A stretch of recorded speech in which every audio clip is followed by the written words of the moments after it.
The snow cleanup continues in Harrisburg this evening, where officials say it's not expected to wrap up anytime soon.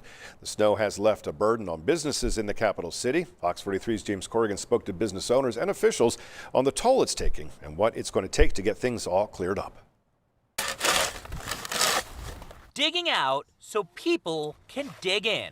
That's what the staff at Cork and Fork in Harrisburg did so customers can make their way past the mountains of snow in the city.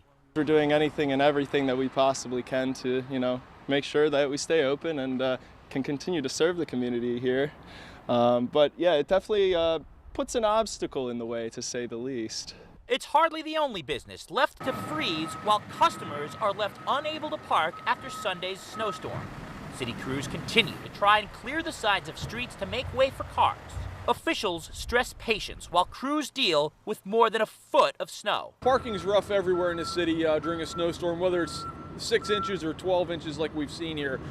So you just got to bear with the city as we continue to clean up and do the work that the Public Works is doing. That snow is being dumped on City Island, far out of the way of residents. Fire Chief Brian Enterline says cleanup could last into next week as the difficulty of the work sets in. This is a long, drawn-out process. This is not a quick process for snow removal of this volume. So this is going to be a week or so process to get this all cleaned up.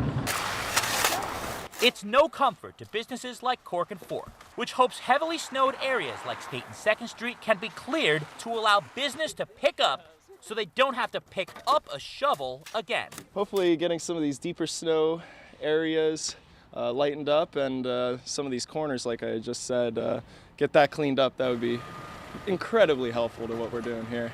Now, the good news for Harrisburg residents and visitors is that parking tickets will not be issued through Thursday at 8 a.m. So you can park in the city for free for at least the next couple days. That is, if you can find a spot. James Corrigan, Fox 43 News.